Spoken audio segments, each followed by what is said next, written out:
All right, good evening. Welcome to the November 9th, 2021 meeting of the Manchester Town Council. We begin with the Pledge of Allegiance.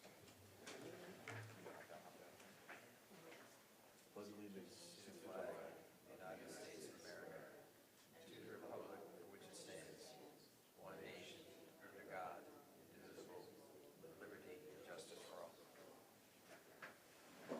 All right, thank you.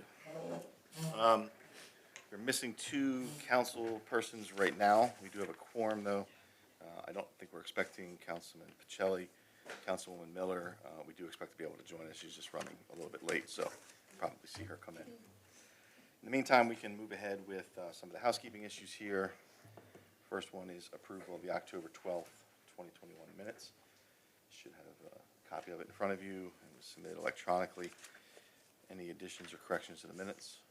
I'll make a motion we approve the October 12th, 2021 minutes as submitted. I'll second it. Motion second. Any discussion? All those in favor say aye. Aye. Opposed? Motion carries unanimously. A couple things here on the treasurer's side, so let's just take these in order. We have the August 2021 treasurer's report. So that was not ready for review and receipt last month, but we do have it now. You should have a copy. I do have a motion to receive the treasurer's report from August. So moved. Motion Second. second. All those in favor say aye. Aye. Aye. Only three of you here. It's going to be busy. Everybody gets a lot of turns. We have the treasurer's report, again, from September. The motion to approve the treasurer, or not approve, strike that, to receive the treasurer's report from September. I'll make a motion we receive the September 2021 Treasurer's Report. Second. Motion and second. All those in favor say aye. Aye. And we have the October 2021 check register. Do a motion to receive the check register with treasurer's report to file next month. I'll make a motion to receive the check register for October. Second it. Motion second. All those in favor say aye. Aye. Aye. All right. All right, moving on to the mayor's report. A few announcements here. First, I'll let the chief talk a little bit about Halloween when he gets to his report, but that's always a high-stress time here for the town administration, town police chief. We have a lot of people coming into town. They're all over the place. It's dark. People are parking in the streets, and kids are running. So it's all hands on deck kind of affair. And but I do want to say before you get to your report, good job again. No incidents. Any Halloween we get out without somebody having a bad outcome and without serious mischief is a good Halloween. So. Yeah. Agreed. Yeah, good job by all involved. And the weather was pretty decent, I think, right? So, all right, a couple of announcements. The town office will be closed Thursday, November 11th for Veterans Day. The last yard waste pickup by Hughes will be on Wednesday, November 24th. So I know we're having a little bit of a late season, but November 24th is the yard waste. So those are the things that go in the bags and the trash cans. The last leaf pickup will be December 6th. So there'll be a tight window here between everything coming down off the trees and getting those out to the curb. So please be aware, when weather's bad, the leaf pickup is done by our guys, by our public works. It may take longer to get them off the streets, so just kind of hang with us. That may even get pushed into to a Tuesday, depending on weather and those sort of things. Any emergencies that come up. Town office will be closed Thanksgiving holiday on Thursday, November 25th, and Friday. So any town business, please for that week, please handle that by Wednesday. We're going to do a tree lighting again this year. It'll take place on Black Friday, November 26th, 6 p.m. from the Memorial Building, the old Town Hall, 3208 York Street. Also, just a couple of things. This is just risk management. Please disconnect your garden hose before the winter. We want pipes freeze. It's kind of like an everybody loses situation, obviously.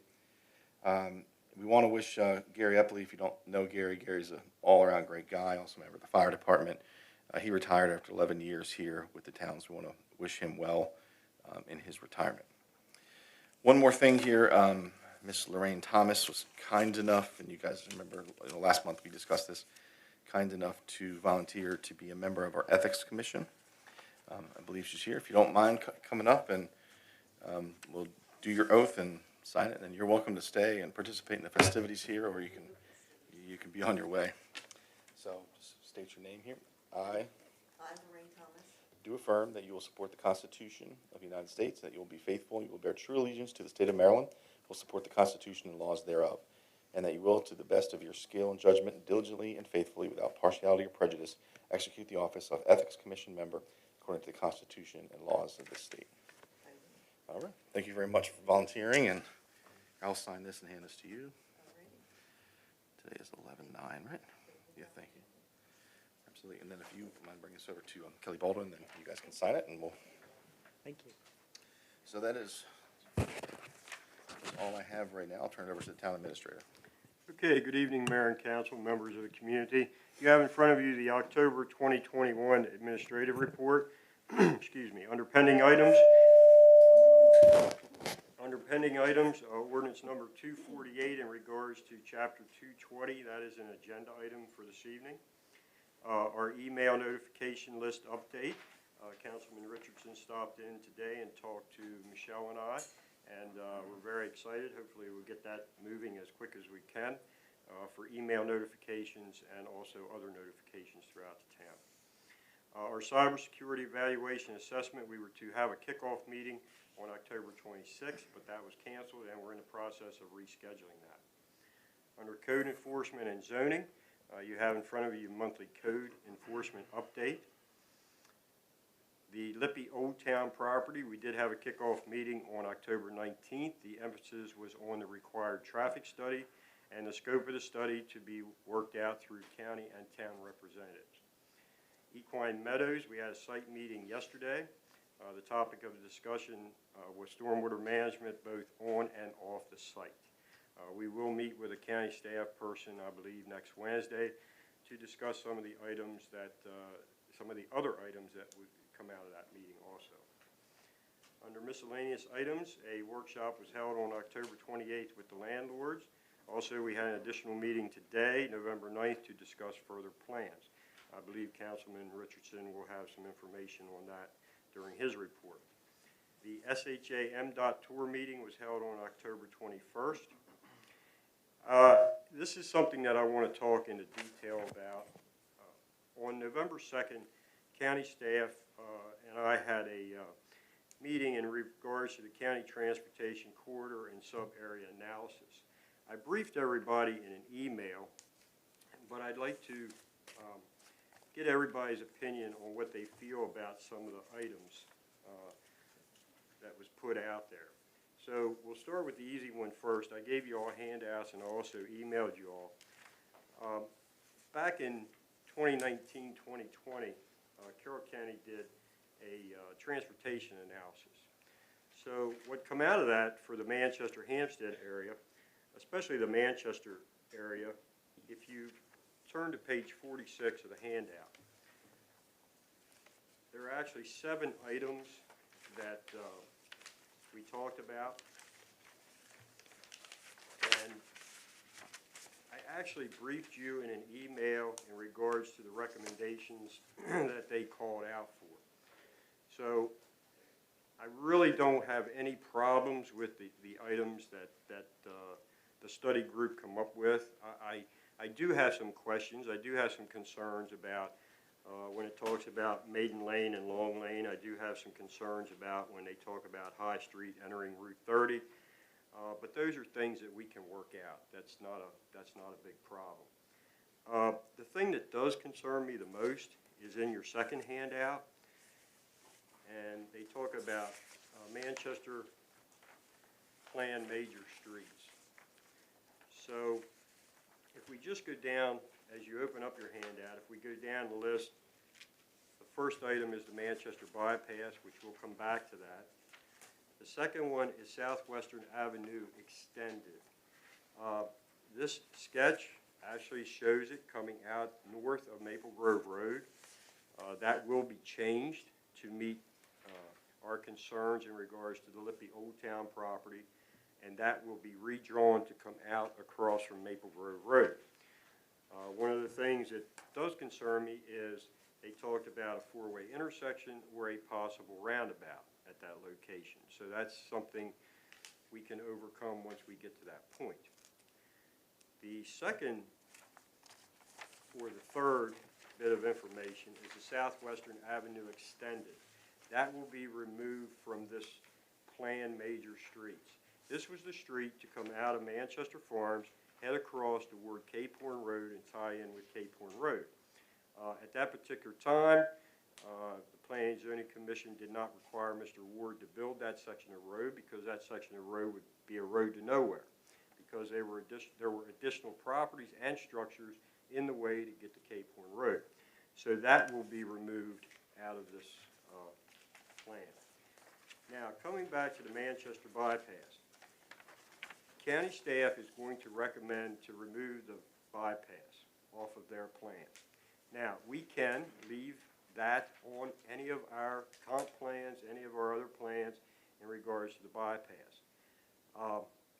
I told county staff, I said, well, this is a decision from the mayor and council. This is not staff level decision.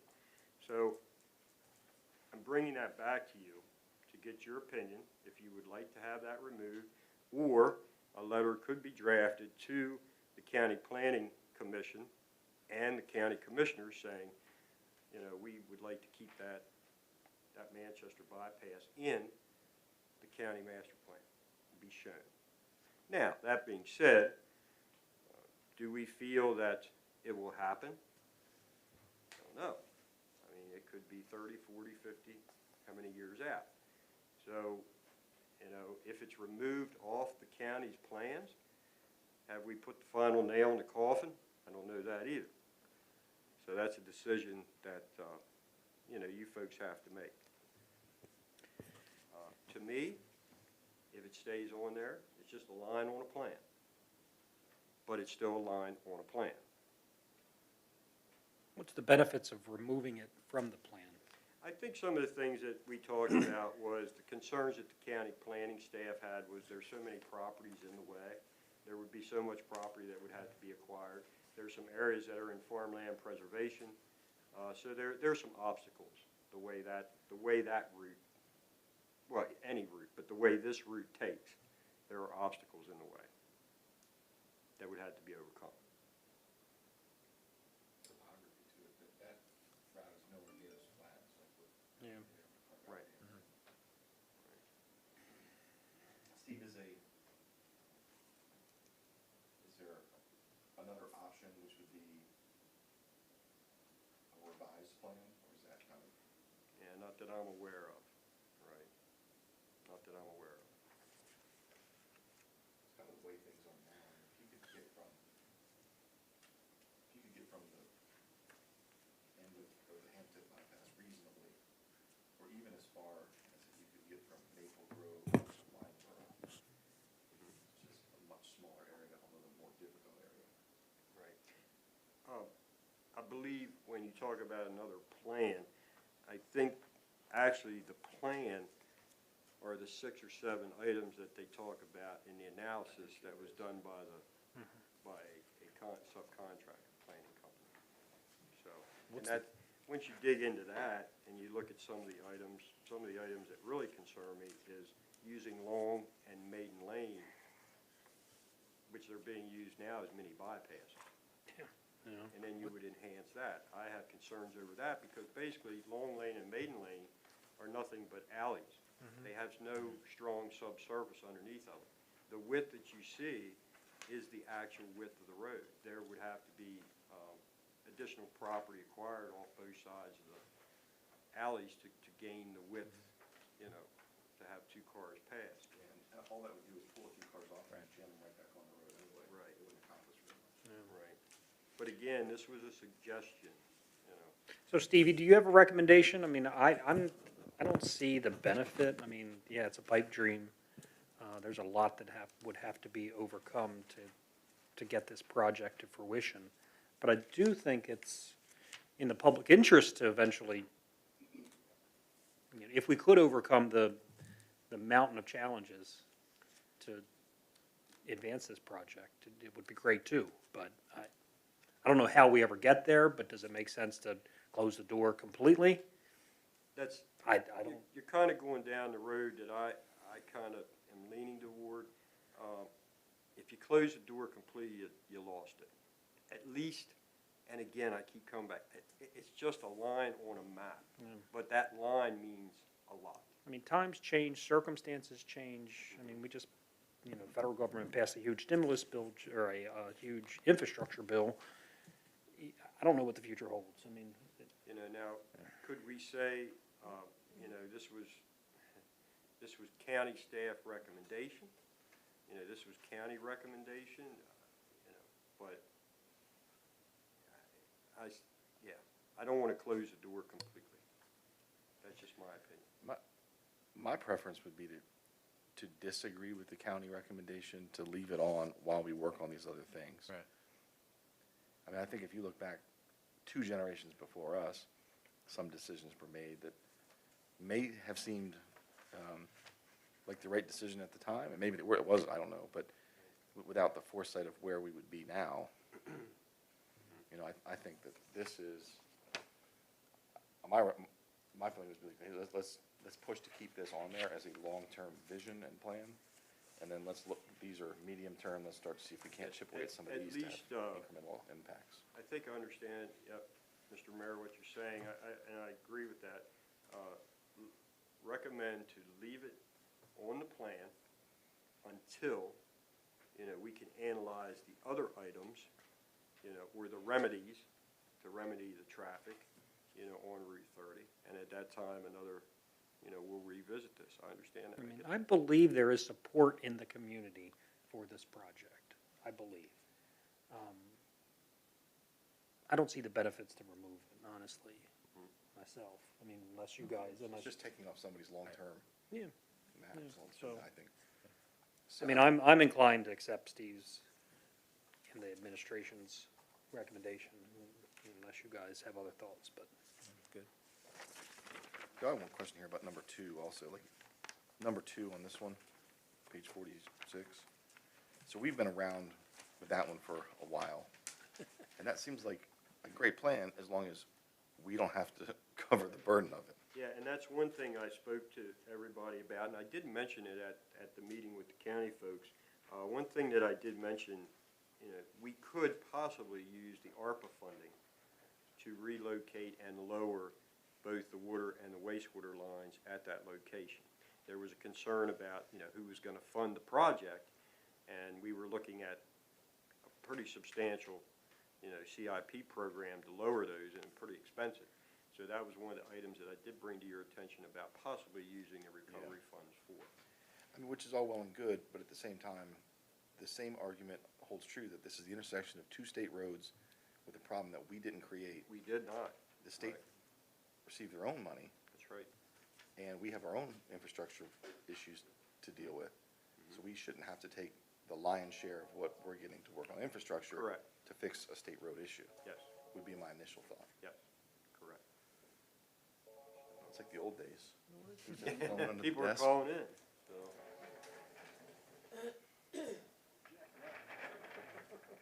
And I certainly hope they don't put a roundabout at Maple Grove Road. A roundabout on Route 30 would be crazy, the traffic.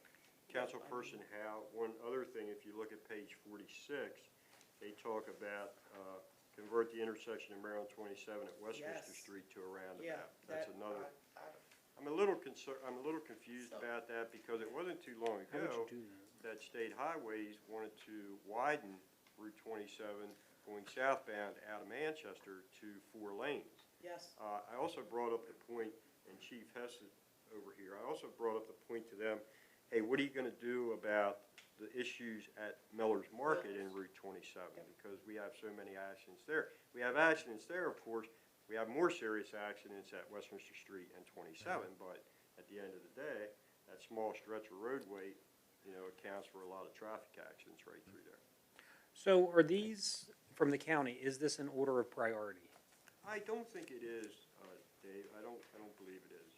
So it'd be interesting to, I mean, would the county take our input if we prioritize some of these projects? I'm sure they would. And I think maybe that's something we I'm sure should they think would. about doing, to say, hey, from our perspective, from our community, these are our priorities. Right, and I believe, you know, this all boils down to where they went out and had this, I could be completely wrong, but I think that, both of these studies, you know, puts everything together for the CIP program or letter that goes to the Secretary of Transportation each year when they do the MDOT tour, the SHA tour. So I think that, you know, that gives them ammunition to put together a priority list for them, so. Okay, so I'll draft. You need any action or anything from us, or? No, I believe I have the consensus of the board on that, so I'll draft a letter to Director of Planning, and also I'll copy a letter to our county commissioner. So, okay, Mayor Warner talked about the Black Friday celebration. We're in the process of putting the decorations up, and our maintenance folks, I believe, put the tree up today, so that's in place, ready to go. We are working with MML. We're going to have a municipal food drive, fill a police car, and that's going to be held Sunday, December 5th from 10 a.m. to 3 p.m. here at the Town Hall and Police Department, and collected food will be distributed between the local food bank. Distributed between Tree of Friends and also the food pantry over to Manual Church. So any volunteers, if you're available that day, if you can come on out, we'd appreciate it. So, okay, that's all I have. Any questions for me? Any questions for the town administrator? No. All right, move over to Public Works. Rodney? Good evening, Mayor and Town Council. Please see the Water and Wastewater Data Report for October 2021. Also for Public Works, the Manchester Security Assessment through Homeland Security. We received our sewer assessment report October 14th, 2021. York Water Tower, AT&T, T-Mobile antenna modifications, nothing new to report on this. The Del Well Interior Piping Rehab Project, nothing new on this. The contractor's waiting on materials. The Manchester Waterline Replacement Project, this involves 2 areas within the town. We actually received construction plans today, revised construction plans today, November 9th, 2021. And this is tentatively an early spring project, outside contractor, Carroll Land Services Incorporated. We had a water line extension at 3261 Long Lane. This was 40 feet of extension of our 6-inch water main heading north to 3261 Long Lane. This was a town of Manchester requirement for the contractor to install this in order for him to hook up, and it's 100% complete. The treatment plant ENR upgrade and optional expansion, PER, I spoke with the engineer this morning, and we will have the PER report finally by November 18th. And this is our engineer is CDM Smith. The wastewater treatment plant stream effluent discharge, our staff is currently making preparations for the stream discharge. And just a reminder, our stream discharge is December 1st through March 1st annually in accordance with our MDE permit. The Monroe Street, Grafton Street Stormwater Management Outfall Rehab Projects, nothing new on this. Our asphalt rehab projects is going very well. They started October 21st. They're at 80% complete. CJ Miller and our inspector is WBCM. Winter weather equipment preparations is moving forward for the upcoming winter. And the Christmas tree park bathrooms have been winterized and closed for the year. Any questions on my report before I have 2 action items coming up? You don't want more cars, do you? Huh?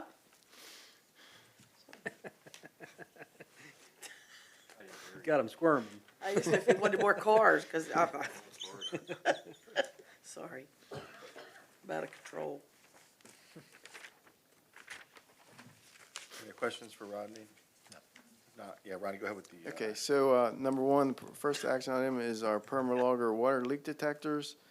Currently we have 20 right now. This will be an additional 22 of the same brand, different model with better capabilities. We received 1 proposal on this from 540 Technologies. We consider this a sole source because we're going with the same brand as we have now. We did look into other brands just to make sure we're going in the right direction, and we had good references with what we're using now, so we chose to stick with this brand. The proposal is $26,510, again, through 540 Technologies. Our budgeted amount for this was $26,000, so we're a bit over. I talked to Kelly about this morning, and she thinks we're good.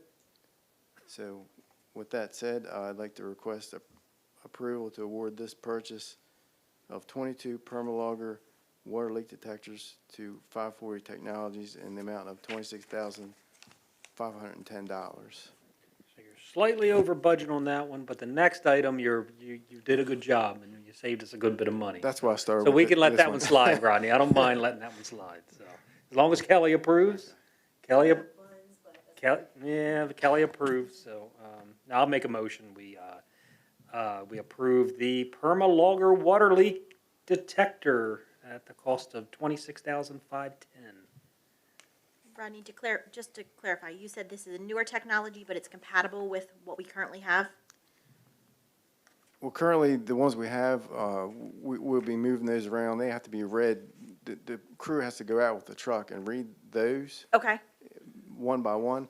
This type uses cell phone technology, and we can actually check real time, anytime. okay, so it's not gonna compete, we're not No, competing they with each won't other? fight Okay, against each other, no. all right, then I'll second the motion. Yeah, thank you.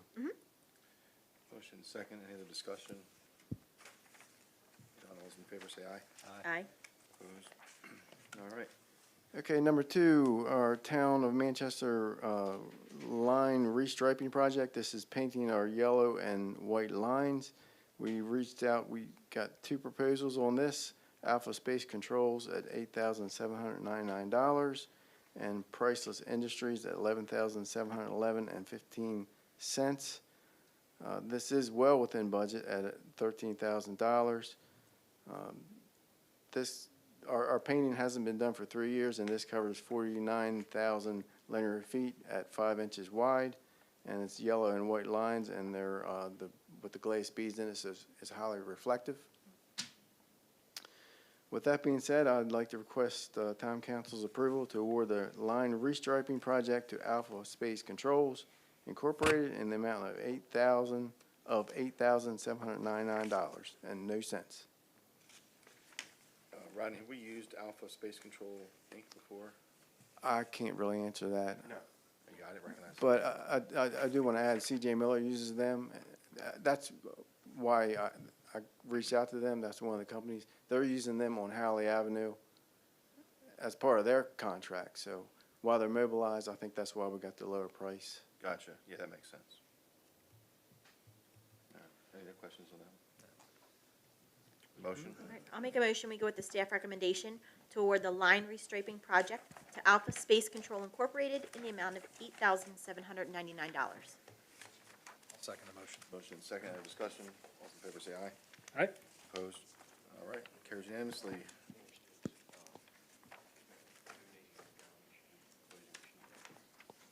Oh, I can.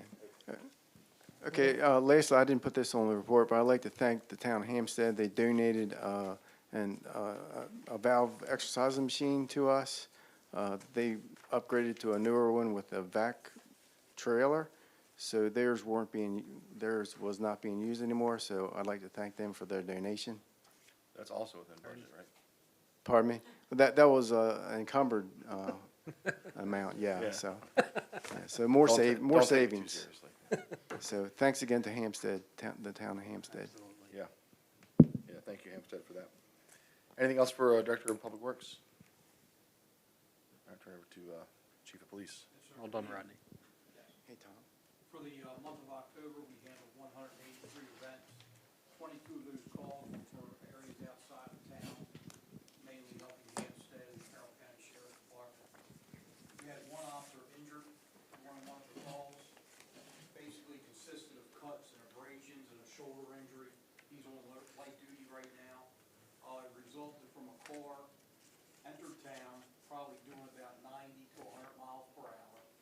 Came through Main Street, past our officers. They engaged him. They continued to chase him down to the roundabout. He struck a pole, bailed out, ran. He didn't get too far, but when the officer took him down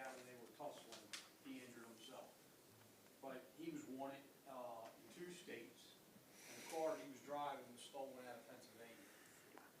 So it was a good grab all in all. Nobody was injured except for the officer.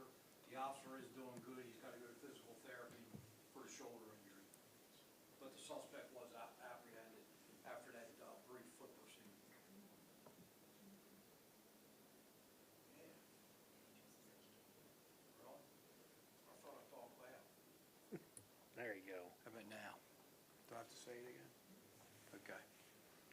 All right, so where are we? We did have a busy month. We have 3 teams. We have them identified. We're working on the case to get them positively identified so we can prosecute them. They've been trying up cars throughout the community. They're hitting unlocked cars. And literally during 2 nights, they went through hundreds of cars trying to get into the cars. All 3 go to Manchester Valley High School. We're pretty positive we know who they are. We're taking some investigative steps to further our case, and hopefully we'll be prosecuting them in the near future. We had 2 more on a separate occasion. Both students from Manchester Valley High School decided to go into Millers and steal. They were caught, and man, you guys are killing me, man. Okay, how about now? Can you all hear me? Can you hear me? Okay. So those 2, the 2 of them were charged for stealing in there. So just continue to keep your lights on, keep your cars locked, lock your sheds, and hopefully that'll deter. And we're going to continue doing our end. The officers did get in a foot chase with them on one of the nights. The kids lost them in the woods, and we just haven't been able to hit that second or third piece of the puzzle to prosecute them, but we're getting close. Traffic enforcement continues, but we have been busy. We are down 1 officer, and 1 officer compared to our 6 is a lot. We've only issued 236 warnings and citations.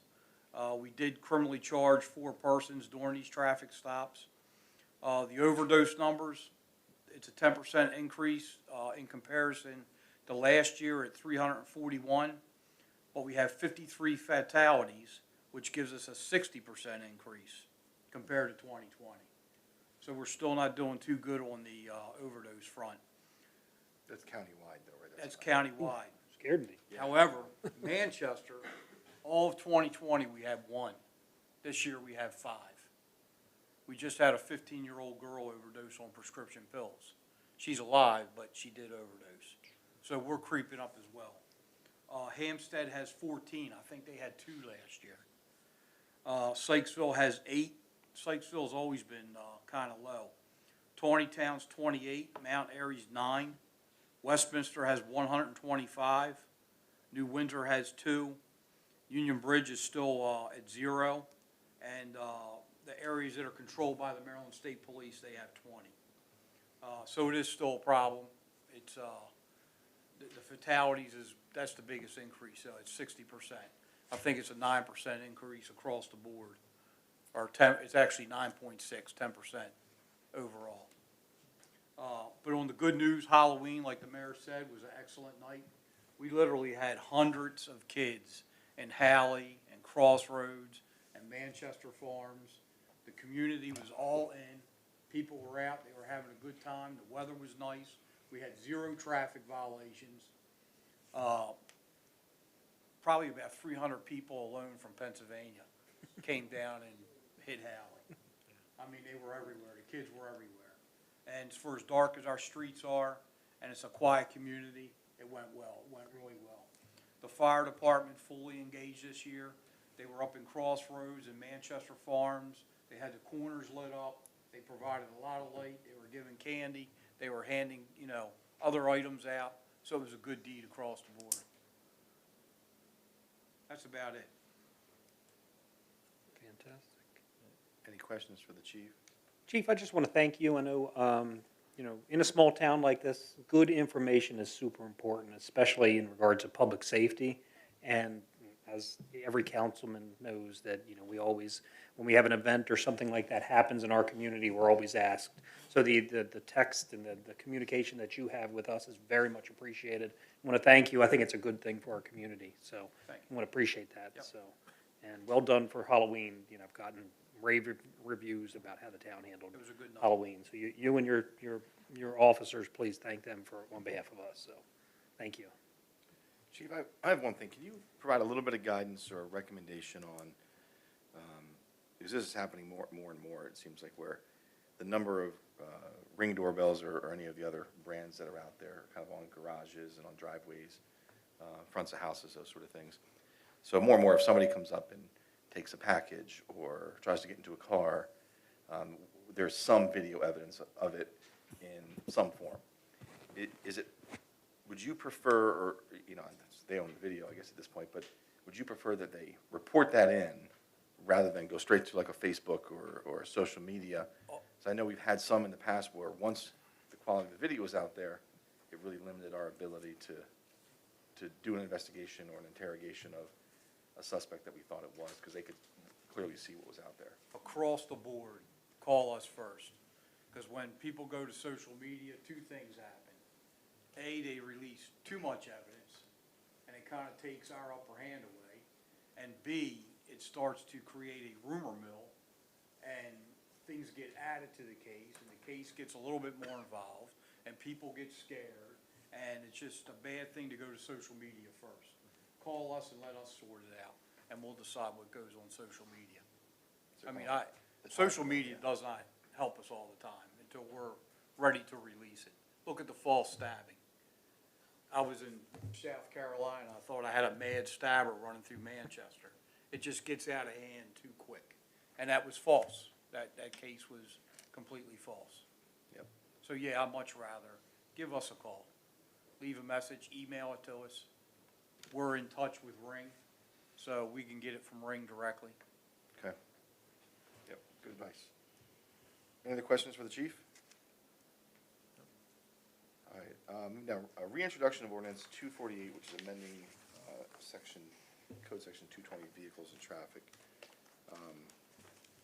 Mr. McCarry, are you going to provide a, Sure. rather than having me read this in monotone fashion, give us an overview Exciting of stuff. why we're reintroducing this and what has changed from a 30,000-foot view. Sure. Thank you, Mr. Mayor, and good evening to you and the town council members. So this ordinance was previously introduced in July. The time expired to enact it, which is 60 days from introduction. So it's here for reintroduction. There's really one change that from when it was introduced previously that I'll get to. The purpose of this is to amend several sections of Chapter 220 regarding vehicles and highways, basically. First of all, this would allow the town to post stop signs, traffic control signals, and speed limit signs at intersections, town streets, highways, etc., without having to change the code every time. With respect to the sections of our code currently, they spell out by street what the speed limit is, what, where stop signs go, and things like that. This would make it easier and more flexible without the cumbersome process of changing the code each time that you want to do that. I would recommend that when that happens, a resolution be passed or adopted, but you don't have to change the code every time. In addition, this would allow turns at certain intersections that are not otherwise permitted at certain times for local traffic, in other words, motorists coming and going from work to home, home to work, etc., which would be a change.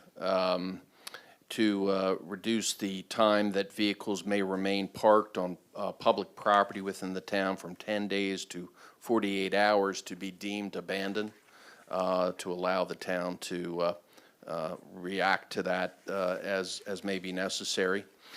To modify parking restrictions for vehicles to include not only commercial vehicles and trailers or semi-trailers, but now expanded, and this is the change from when it was initially introduced to address other types of oversized vehicles, not just commercial trailers, tractor trailers, but utility trailers, RVs, mobile homes, et cetera, campers, car dollies, et cetera.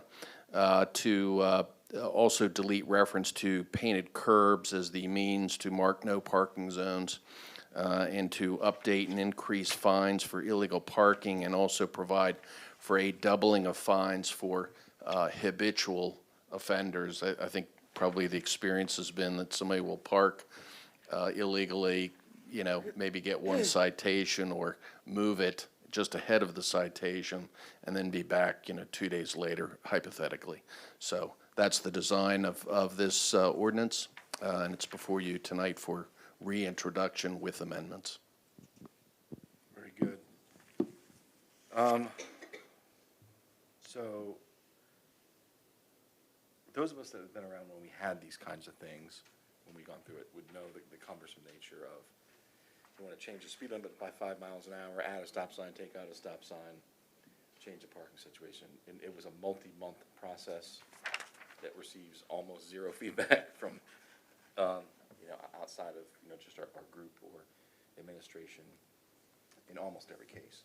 So I think this kind of allows us a little bit more flexibility, to be a little bit more nimble in reacting or changing something as needed, like you said. And there's a cost associated with changing a code each time, too, which is a lot more than drafting a resolution. That's correct. And passing it. So I think the resolution is a good model. It allows everybody to still weigh in, to take community feedback. But it's a slicker process that would incur less cost to make some of those changes as needed. So Right. And that's my 2 cents. Correct. Chapter 220 is a large chapter, too. So once, we actually started this process pre-COVID, and we looked at this. And then we got into it, and then we started, you know, Chief started bringing information back to us. We had to do a lot of research, you know, to make sure we were, you know, compliant with state law. So it took a while, you know, but I feel pretty comfortable with this now. I feel good. So from a procedural standpoint, again, we're reintroducing this, so it's open for public comment. You guys can all read it, weigh in, and then we would vote on this next month.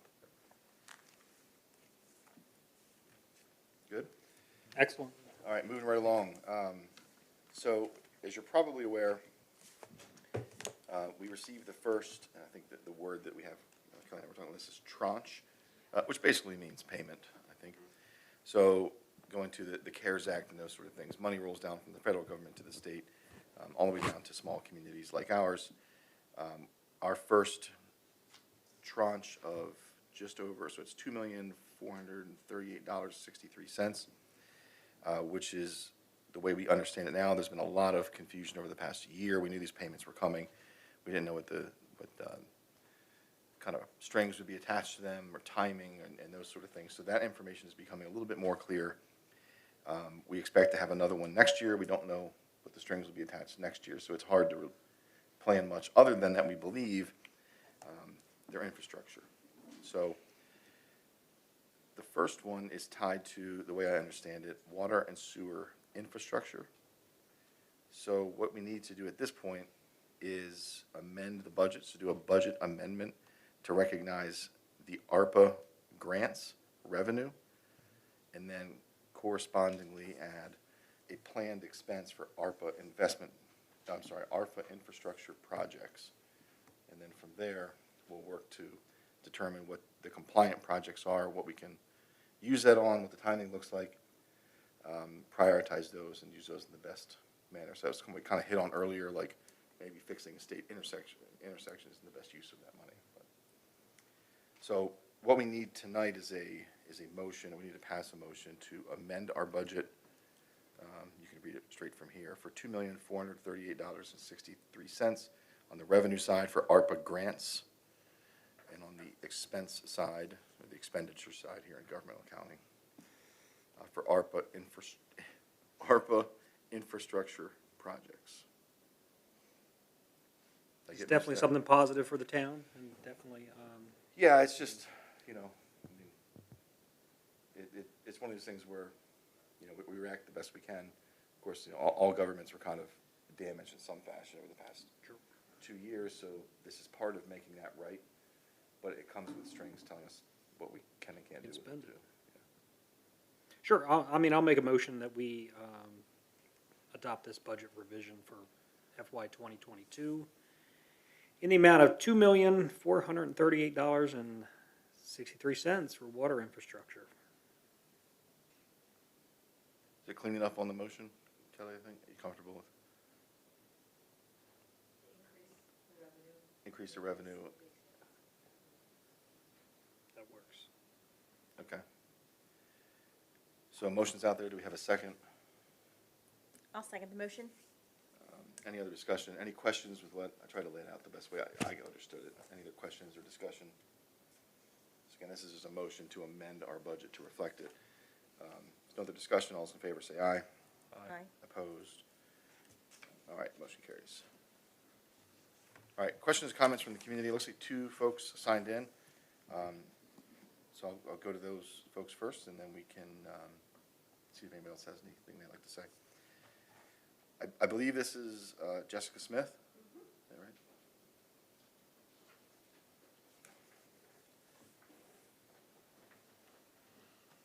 Good evening. I just wanted to take a minute, and as Mr. Miller had mentioned, we met today with the landlords, and I would like to thank you all very much for giving us the opportunity to speak with you regarding the housing licenses. And I hope that that meeting and all the meetings we had will be a better communication between the town and the landlords, because we do want to help you guys make the town beautiful and, you know, take care of the problems. So, thank you. All right, thank you. Mr. Jim Singer?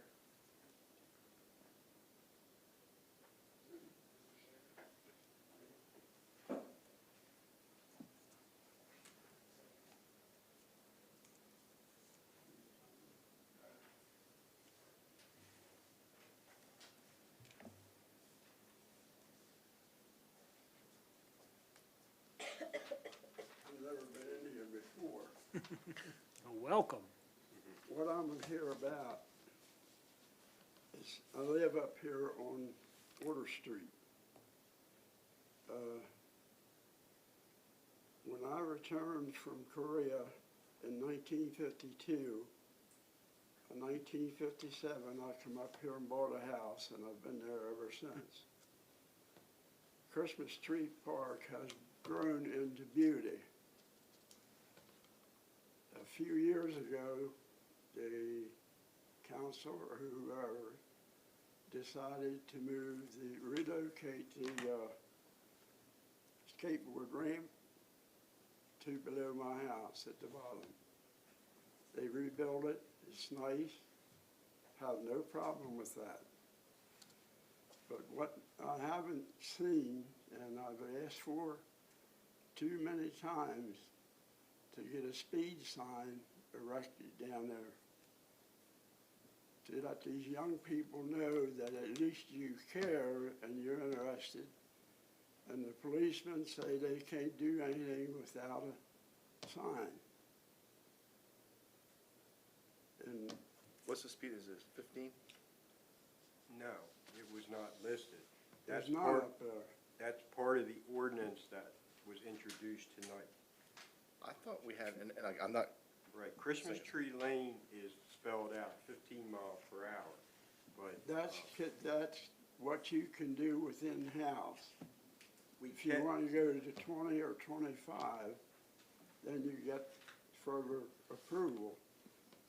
correct, and that's the ordinance that was introduced this evening will give us permission to post Water Street at 15 mile per hour.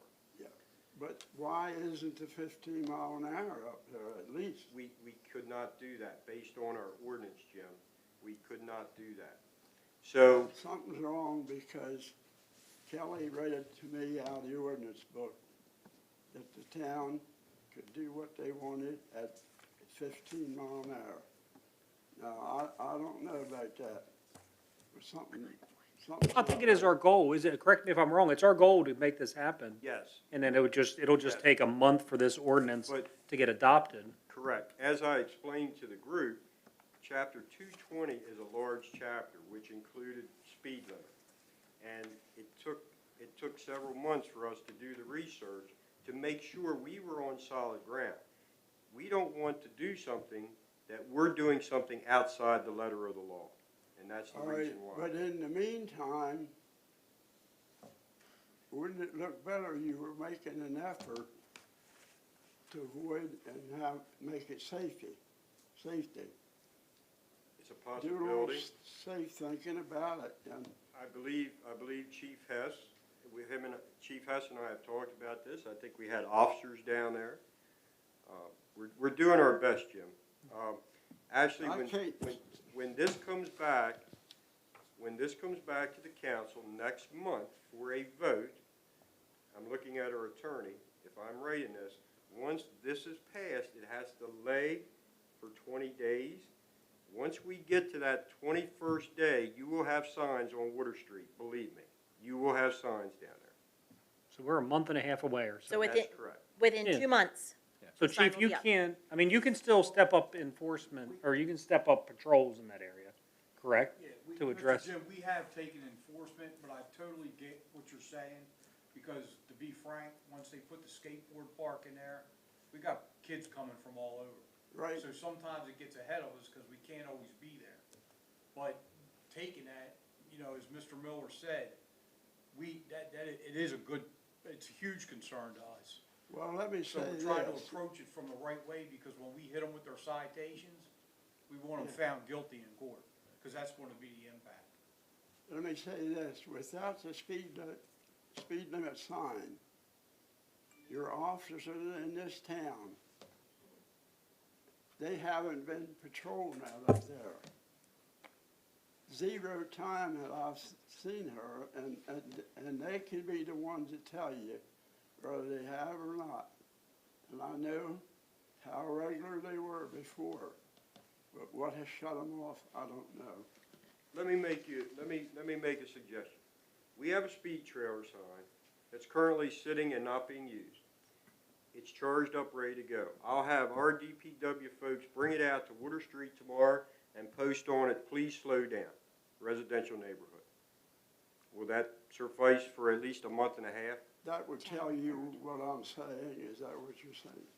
It would advise the drivers to slow down, residential neighborhood. And it works, believe it or not, having that sign out Yeah, there we're not, has worked right through our now, community. it's not put out anywhere in the community. I know exactly where it's at. It's being it's charged up right now, and we'll do that. We'll bring it out. All I know is some of the young people that go down there get pretty risky with speed, Mhm. 40 to 50 mile an hour. And that's actually- not very- Actually, myself and our maintenance supervisor, we tried it at 20, and 20's too fast. It has to be 15. well, 20's too fast. It has to be 15, so. So on a road, even though the speed limit, if it's not posted, it's 15. Is that correct? No. No. No. How far did you find out that it went back? It's gotta be, what, 25? 1974. Really? So 1974. it's 25 if it's not posted. That's right. So currently, the speed limit's 25. Right. So, yeah, so we need to go through this motion, or, these gyrations for a month and a half in order to get that speed limit down to 15, which I think we're all in agreement to make that happen. And that gives the chief then the power to enforce that, which I think he's committed to enforcing that at 15 at that time. So we're with you. See, the We problem understand is- your concern. The problem is, it's been too long since the request. Yep. Well, this is how we're gonna get it done. We're committed to get that done, so. And we will have that speed trailer out tomorrow. I'm looking at my public works director. You good with that? You can make that happen tomorrow? All right, okay. Thank you, guys. Anybody else from the community have anything they like to say? Welcome back, Mark. I haven't seen you in a while. All right, there's nothing else from the committee. We'll move into committee reports.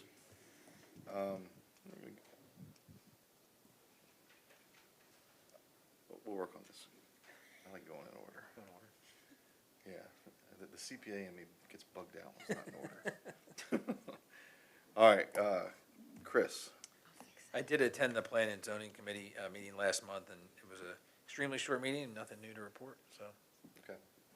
Chris also attended, I think we talked about it last time, but MML with me. Yep. MML's coming up, calendar, I think it's December 16th. December 16th. Just so anybody can make it, or if you want to bring a guest or something, I think that's fine. It's right down in Hampstead, so. you can- Councilwoman Miller. Okay, first, I apologize for my tardiness. It was parent-teacher conferences at my day job. So Inexcusable.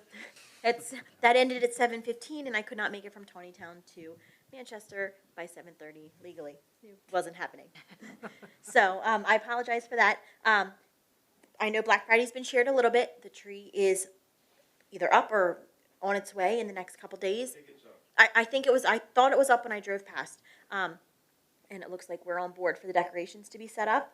Some events that are happening in December or in the beginning of the month. There will be a breakfast with Santa. This is all pending weather, at the Activities Building the first weekend of December. Check the fire department website. Santa will be coming around on the fire truck again. It's scheduled for the second and third weekends.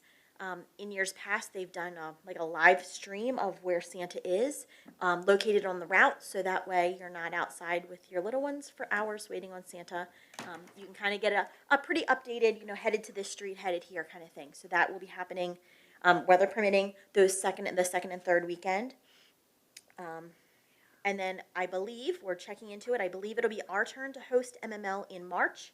So I reached out to Kelly and Steve today to start getting the preliminaries on that, set up as far as the location and lining up, how we can go about doing it. We should find out soon for sure that it is us, but we are usually the quarter after Hampstead. It used to always be in December, didn't we? Well, it works out to be like a 20, no, because June is always Mount Airy, or used to be.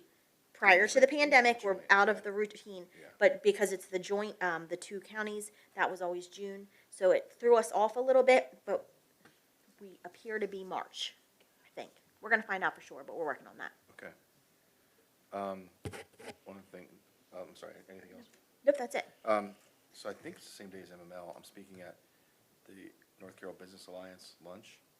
So if there's interest, in the last couple of years have been very strange with Black Friday and those sort of things, is to plant the seed with them, now that we've kind of transitioned from MAMA to NCBA, that, if there's interest, do we want to try to get something like that up and going again, to grow that, or, leave it as sort of without the business aspect of it?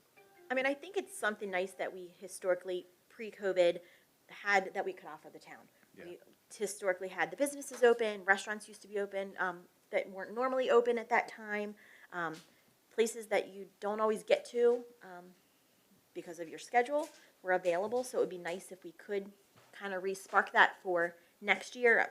I know that it won't It'll take a little happen. bit of planning. It'll just take some wasn't on the time. cards this year. Yep, it wasn't meant to be, and it's okay. Okay, Councilwoman Howe. Charlotte's Quest just has one more activity for the rest of this year, and it is their first Friday Fires, and it will be December the 3rd at 7 p.m. at Charlotte's Quest Nature Center. And then after that, I think they have a hike. If you're really to go out on New Year's Day and hike the woods, they'll have that. But that's all I have for today. All right, very good. Councilman Richardson. Sure. I want to thank a few people. We, as you know, at our last meeting, we agreed to, kind of appoint a task force to talk about the rental housing proposal that we adopted, the rental housing fees. And I will say, this is really how government and community participation is supposed to work. We held two meetings, one in October, one earlier today, and we really came up with a compromise. And well, before I say exactly what that is, I want to thank Jessica Smith for her participation. I'm not sure, I can't really see all who's here, but Brian Brook, Sharon Hooper, Diane Wallace. I know Doug Harrell was a part of this earlier in one of the meetings, but we really did, and we had some passionate debate back and forth, and I think we really came up with a good proposal that I think addresses the town's concern and also eases the burden on our landlords in this town. So, you know, out of these discussions, what we came up with was to adjust the rental housing fees to a $50 per year, $100 for a 2-year assessment for rental housing fees, with a graduated scale for late fees for the 2-year assessments of $125 for a 30-day late penalty, $150 for a 60-day late penalty, and $200 for beyond that. But also as part of this, to establish a property improvement task force that really is tasked with, you know, a few initiatives for the next year, to report back to the council, to fund administrative assistance for enforcement, to set standards for violations, to conduct external inspections of properties to improve just the exterior appearances of our Main Street corridor and throughout our whole community, a process for fines, penalties for habitual offenders, and referrals to administration for enforcement. You know, I really think that this compromise, you know, is really indicative to what it, you know, what we're supposed to do in a community, and we're you know, we need to work together. And I really do think this is a good improvement, and that's my recommendation. Stevie, I don't know, do we need a motion to set that in motion? I'm looking over at our attorney, and that resolution would have to be changed, but I believe so. Yes, and what I might recommend is that you pass a resolution that would be numbered 04-2021 that would essentially repeal and replace Resolution 03-2021, which is the one that increased passed in October. And I have it here on my computer screen. I can send it to Kelly. I did want to ask for clarification about the last part of the late fee. I had, in discussion with Steve prior to this evening, that the late fee would go to $125 if paid after the expiration of 30 days, but before 60. Then it jumps to $130 if paid more than 60 days after the assessment. And then I think you may have mentioned, Councilman Richardson, jumping to $200 at some point, but I wasn't quite. Yeah, from my notes here, and this is my notes from earlier today, the late fee from 1 to 30 days late would be $125. Right, 125, correct. For 31 to 60 days late would be $150. 150. And beyond, from 61 and beyond would be $200. That's what I have in my notes, Jess. And then after, Is right, that- after that point, that's when, you know, the penalties start coming in. The rental license could be revoked at that particular time, so.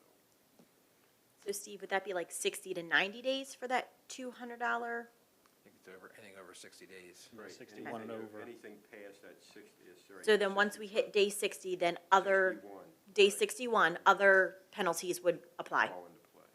Yeah, what's the penalty beyond the 200? Because if you get to day, whatever that is, 61 or, Yeah, that would be an infraction Yeah. with the landlord's rental license being revoked. And that would be a charge. So actually, that person would be renting, the landlord would be renting without a valid license, so. okay. Yep.